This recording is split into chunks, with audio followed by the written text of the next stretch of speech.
O professor Carlos Moore, de nacionalidade cubana, denunciou em vídeo como o regime de Fidel Castro perseguiu, assim como cristãos e homossexuais, também negros e praticantes de religiões de origem africana. Moore, autor da obra O Marxismo e a Questão Racial, é exilado no Brasil há 15 anos. Foi hostilizado por militantes comunistas, incluindo um candidato a presidente pelo Partido Comunista Brasileiro, ao abordar o racismo presente nas obras de Marx e Engels.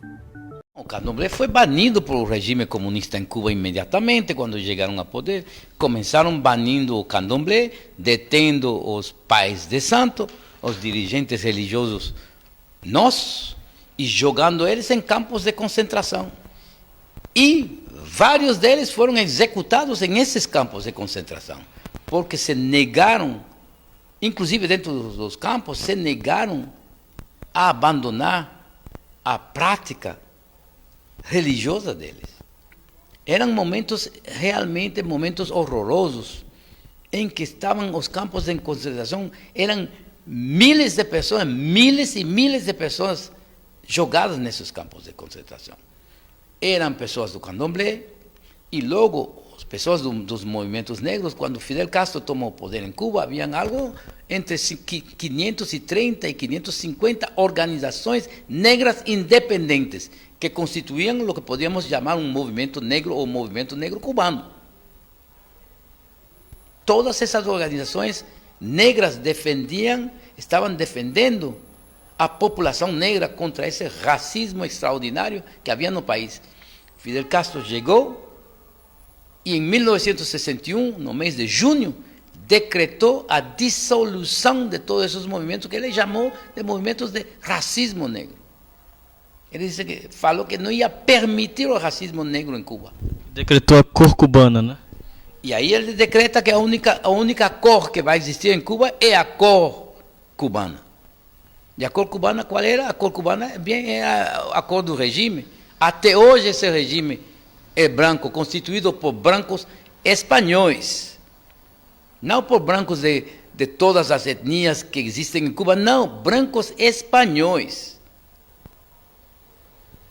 Então, essa é a cor que ele constituiu como a cor dominante de Cuba, do poder político. E claro, com outros, me insurgi contra isso. Me insurgi contra isso imediatamente. Apesar de ter a mesma visão naquela época, marxista e comunista, que eles tinham. Porque eu entrei dentro do comunismo, no marxismo, quando eu tinha 18 anos. Não foi a Revolução Cubana que me levou ao comunismo. Eu estava no exílio quando a Revolução Cubana toma o poder. Eu entrei no marxismo, no comunismo, fora. Estava nos Estados Unidos, exilado, com minha família, durante toda a Guerra Civil, que tumbou o governo, derrubou o governo de Batista, e eles chegam ao poder. Eu realmente, quando chega Fidel Castro ao poder, aplaudi, mas foi o momento de minha maior adesão, foi quando eles decretam que a revolução é socialista, que a revolução é comunista. A partir desse momento, eu que era comunista, que era marxista, voltei para Cuba para integrar para essa revolução e esse trabalho.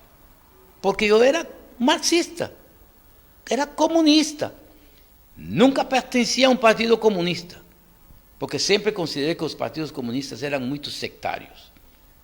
Que seja comunistas trotskistas ou stalinistas, que eram sectários. Então, eu nunca integrei um partido comunista. E, claro, o Partido Comunista Cubano nunca integrei.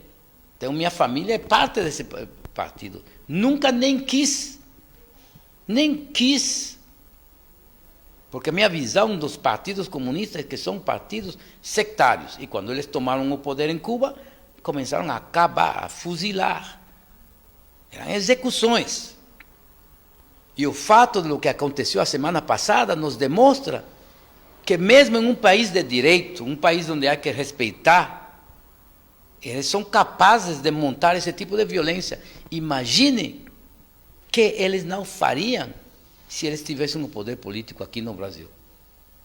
E é isso que está de manifesto nessa obra, Pichón que vai sair dentro de 6 meses. Não há maneira que eles possam impedir que saia essa obra.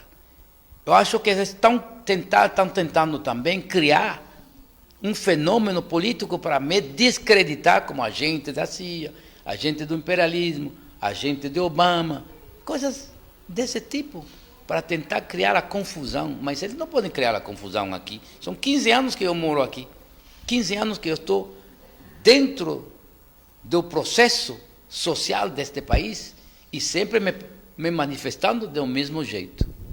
Eu não tenho nem que falar de meu passado ao lado de Cheikh Anta Diop, Malcolm X, Aimé Césaire, Fela Kuti, todos esses grandes dirigentes que eram meus amigos, Lélia Gonzalez, Abdias Nascimento, Harold Cruz. Não tenho nem que falar disso. Isso é parte de um processo meu de adesão às ideias e de comunhão com as ideias que eles tinham e que defenderam até a morte. Mas isso é parte do meu passado, é algo normal. Então eu não tenho nem que me referir a isso. Eu me refiro unicamente à minha atuação aqui no Brasil, desde que eu coloquei os pés aqui com minha família, neste país, e que eu vivo muito discretamente, eu não me escondo nem nada, mas vivo muito discretamente. As autoridades cubanas, da embaixada cubana, dos serviços secretos cubanos, sabem perfeitamente onde eu estou, onde eu vivo. Eu não me escondo de ninguém. Não tenho medo de absolutamente ninguém. Não tenho medo do regime cubano, não tenho, e muito menos medo dos partidos comunistas, porque parece que há toda uma série deles. Nem chego mais a contar quantos partidos comunistas há aqui no Brasil. Eu nem sei fazer a diferença entre eles. Quando me falaram de o senhor Iassi, eu pensava que era o partido PC do Brasil, me falaram não, que era outro partido comunista. Então eu nem sei fazer a diferença, parece que é um monte deles, um monte de partidos trotskistas diferentes que estão fazendo-se a guerra entre si. Então imagine que esses grupos violentos tomassem o poder aqui nesse país. Seria outro período de ditadura militar sem os militares. E já eu passei por isso. Já eu vi isso em Cuba. Experimentei esse tipo de regime totalitário. Os gulags cubanos já experimentei. E eu conto isso na minha autobiografia. E eu acho que, efetivamente, além de espantá-los, porque esse livro saiu já há 3 anos atrás. Fez todo o Brasil esse livro. Tem em muitos lugares, está em universidades, está nos diferentes lugares. O movimento negro tem discutido ele, movimentos que não negros têm discutido ele. E é a primeira vez que, efetivamente, queriam levar essa discussão que já tem sido feita fora da universidade, para dentro da universidade. Então, eu acho que isso também está assustando. Então, há várias coisas que estão assustando esses grupos violentos. Porque são grupos que se impõem somente através da violência. Eles não discutem, eles xingam, eles acusam, eles mentem, eles publicam mentiras, eles utilizam a internet, as novas redes sociais para sujar as pessoas, ou tentar sujá-las. No meu caso, eu não acho que eles possam, porque a história minha, uma história de vida, é impossível que eles possam sujá-la. O regime cubano não pode.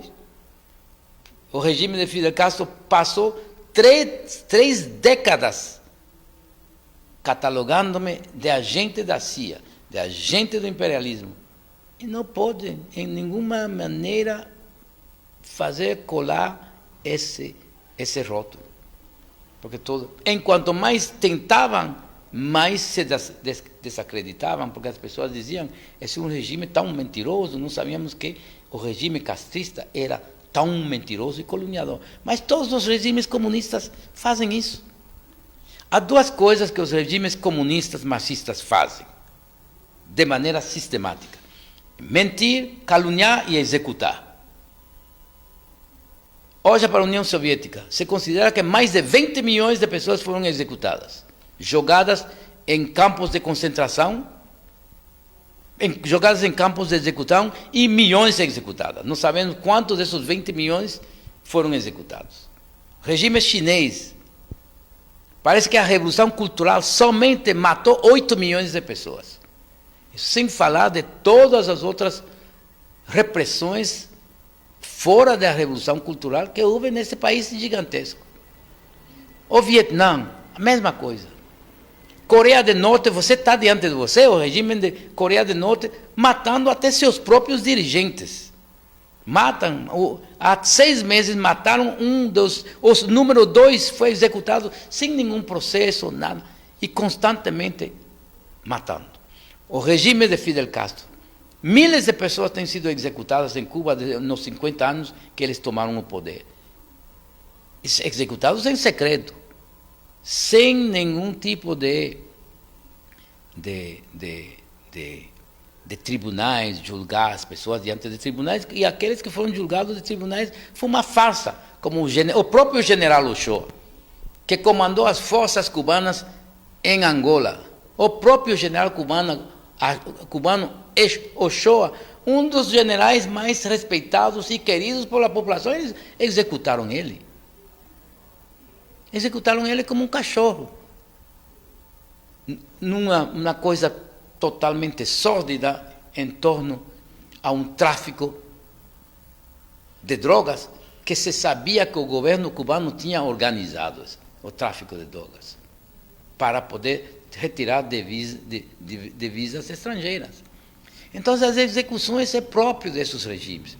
Regime quando o marxismo se instalou em Etiópia, foram milhares e milhares de mortos que o Derg executou. O marxismo se instalou em Benin, com Querecu, milhares de mortos também. Em Angola, com o MPLA.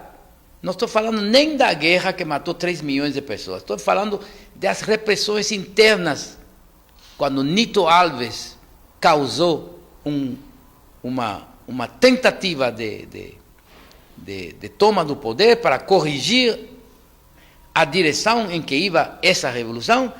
Os nitistas começaram primeiro matando os nitistas, 2, 3 mil pessoas, e logo parece que o banho de sangue atingiu mais de 80 mil pessoas. Isso é Angola. Então, por todas as partes onde os marxistas têm tomado o poder, eles caluniam